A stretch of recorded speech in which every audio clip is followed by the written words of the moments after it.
feel fine. Hello, ladies and gentlemen. This is Marz, Theron. I'm talking to you tonight, oddly enough, on Friday night, but no big deal, right? Because everything's all right. Oh my God, I'm starting to sound like a rapper. What is the name of this show? It's called Conspiracy Comedy News. Yes, it is. Usually on Saturday nights, Conspiracy Comedy News. And I'm Marz Theron, chief cook and bottle washer.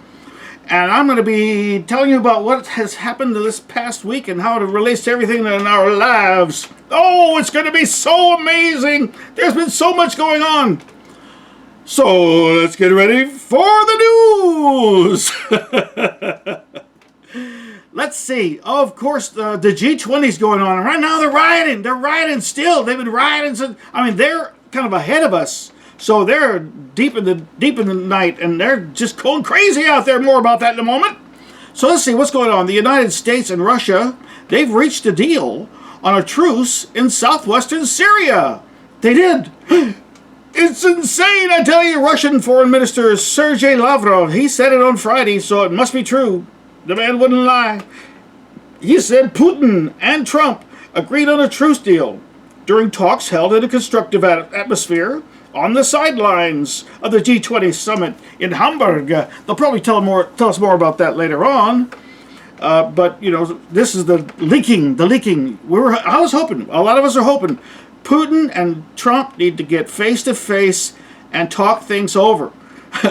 Nothing personal, Donnie McDonstein, but you need to be schooled. And Trump's been around for a long time. He knows what's going on in the world. And you're kind of a new kid on the block getting in there and all of a sudden surrounding yourself with these power players in our government. All of a sudden you're being handed all that information from their point of view. So let's just see what the other side of the world has to say, huh? This ceasefire is supposed to be taking effect on July 9th. Okay, fingers crossed. See, earlier the three officials who asked not to be named as they were not authorized to discuss the ceasefire publicly said the truce was set to take effect on Sunday, noon. Damascus time, of course. So I know you guys have your little clock on the wall like they do in the newsrooms. It says when Damascus time is. I know I should. They did not elaborate on the deal or how it would be implemented. The trio said Moscow and Washington had been discussing a potential deal for some time. Okie dokie. But it only reached fruition in the run-up to Trump's first meeting with Putin. Yeah, okay, good. The Jordan state news agency Petra reported that the kingdom was also part of the ceasefire. Yes. Ceasefire, let it spread like wildfire. Ceasefire, come on now. Get Jordan in on it. Okay, let's bring in, yeah, Jordan's an important player right there. Let's bring in that whole area. Bring them in. So anyway, okay, so we got this private meeting, Tillerson, he had with the United States Secretary General Antonio Guterres. And they were talking about how President Bashar Assad's future now lies in the hands of Moscow. God, this all sounds so great, but I got to believe it when I see it. That's what they said on Monday. And he was saying what happens to Assad is Russia's issue, not the U.S. government's. And that's what another official said, that the Syrian people should determine their country's political future through a political process. Good. Tillerson said earlier this month that Trump had tasked him with repairing the broken U.S.-Russia relationship. Baby steps. Let's just see what else is going on that will apply to that. I got a list of things here. It all comes back to this. Let's see. A senior representative of the U.S. Armed Proxy SDF forces said that the U.S. is setting up its military bases in the territories that were liberated from Daesh by our fighters during the fight against terrorism. With very little fanfare in the Western media, the United States is quietly creating a hostile military footprint inside Syria by establishing a chain of air bases, military outposts, and missile bases. The U.S. is illegally stealth occupying a sovereign nation. The number of the U.S. military installations in Syria has increased to 8 bases, and possibly 9, according to other military analysts.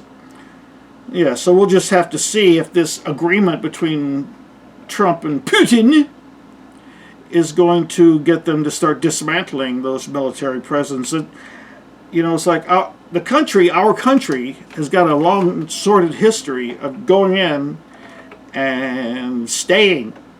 Iraq, Afghanistan, the list goes on and on and on and on. So, let's get back to the protest report. I was talking about the G20 protests. They're still going on. 100,000 protesters over there in Hamburg, Germany. Protesters at the G20 summit in Germany. They set a series of bonfires in the streets. They looted shops. They stacked up blocks of pavement to use as projectiles as tension between demonstrators and police ratcheted up Friday night. I don't know. I guess they want to think that the revolution's starting there.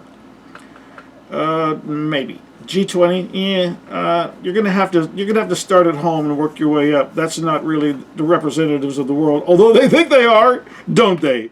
Don't they really? I mean, those guys at the G20. Oh, we're the top 20. We rule the world. I don't think so. The demonstrators are protesting against a range of issues, including climate change. What? Global wealth inequalities, and the presence of U.S. President Donald Trump at the summit. How dare he come over here into our country? Just, what does he think he is, the President of the United States? Well, I think he might be. More about that later. Okay, so, at first the police stayed back while the protesters took a hit-and-run approach. Groups of them running up the road, throwing bottles and rocks, and quickly retreating. But about 30 minutes before midnight, that's midnight over there, police moved forward, firing tear gas, water cannons, and setting off flashbang grenades.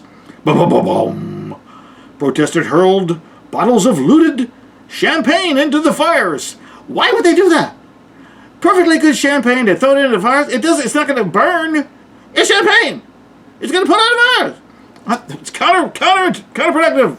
Bunch of amateurs. What kind of alcoholics they got over there in Germany? The Hamburg police said that they're causing popping noises that sounded like fireworks. Oh, I see. They throw the bottle in so that they would explode. I guess. Come on now. At one store, residents of the area tried to stop people from stealing from the shop windows. The mass of protesters appeared to stretch for at least a mile. Well, that was then. Now it's apparently all over the place, spreading across the country. Heavily armed police commandos moved in after activists had spent much of the day attempting to wrest control of the streets for more than 20,000 police, setting fires, looting, and building barricades. I guess they think they're starting a war. I wonder if the Antifa's are over there.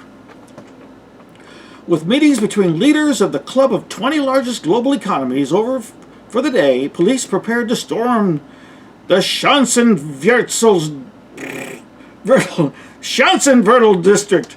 I need to proofread these things before I go to air. Before midnight they did that. The protesters had torched cars and lorries. They might have torched some buses too, but they call them lorries just to hide it from us Americans. Broken windows and banks, no less. Looted retail stores, set off firecrackers, and hurled paving slabs and other objects at police. How do you hurl a paving slab? That's a big thing. Whew. These people, I guess they ran out of ideas. No trash cans, no dumpsters? What's the story here? 197 officers are injured in these 2 days of clashes in the port city. Police made 19 arrests and detained dozens more. That was then. By now, they probably arrested a hell of a lot more. Where else are there protests? In Little Rock, Jonesboro, and Springdale on Thursday, dozens of people urged U.S. Senators Tom Cotton and John Boozman to oppose the Senate Republican health care bill. They're still going on about that. In Little Rock, about 60 people, including several wheelchair users, took turns holding their signs, singing, chanting, and telling personal stories in the lobbies of the two senators' offices in the Victory Building near the state capitol. More than 24 others held signs on the sidewalk outside. Sounds like a weenie kind of a thing compared to what's going on in Germany. You guys need to take notes. Last Sunday, thousands of angry protesters rallied in various cities across the United States to demand Donald Trump's impeachment. Now, you're talking, that's a big protest, thousands of them all across the country. The Democrats in Congress prepared a bill to oust the president over his mental health. What? Yeah, they do. Yeah, they did. They ain't fooling around. They're saying the man crazy. He can't be president and be crazy. I believe it says so in the Constitution. If he's crazy, he gotta go into a paddy wagon. I don't know if it's permanent or just temporary. How does that work? The legislation introduced by Representative Jamie Raskin would create an oversight commission on presidential capacity. It's an 11-panel member made up mostly of physicians and psychiatrists to judge the president's mental fitness for office. Are they going to make him do a Rorschach test, or are they just going to watch his videos that he's been posting? Them videos are crazy. Have you seen them ones?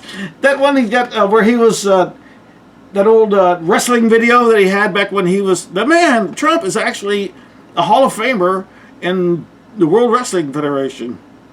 And he's got this video of him where he throws these guys, slamming people around out there outside the ring. It's kind of entertaining. And then these guys put a CNN banner on top of it. Now they're going viral. Everybody's putting CNN on top of things. There's one I saw that just cracked me up. It was from one of those Avengers movies where Loki... So they put the CNN thing on Loki, and the Hulk came in, so they put Trump's face on the Hulk, and he's inside of Stark Tower, and Loki's saying, "You can't hurt me, I'm a god." So Trump Hulk grabs him and smashes him all over the place like a rag doll. Hilarious. Now that's a revolution. Take it to the internet. Make some memes. Make some GIFs, I think they call those, Jiffy GIFs. So yeah, so these guys, they want to oust President Trump over his bizarre outbursts and controversial tweets. Yeah, fine. Let's see, they got a group of prominent American psychiatrists, and they warned that Trump has traits of dangerous mental illness and declared him unfit to lead the country. They could tell. Just because of that thing, that TV show you had where you're saying to everybody, "You're fired." We have an ethical responsibility to warn the public about Donald Trump's dangerous mental illness. Dr. John Gartner, that's my impression of Dr. John Gartner over there at Yale School of Medicine in New Haven, Connecticut. Enough about that. We'll just have to see if they can do anything with that. Grabbing at straws? Perhaps. So the 4th of July just went by. That's one of the reasons I wanted to do this show. I was given the option to not do a show, and I said, wait a minute, the 4th of July, we need to talk about things. And look at the G20.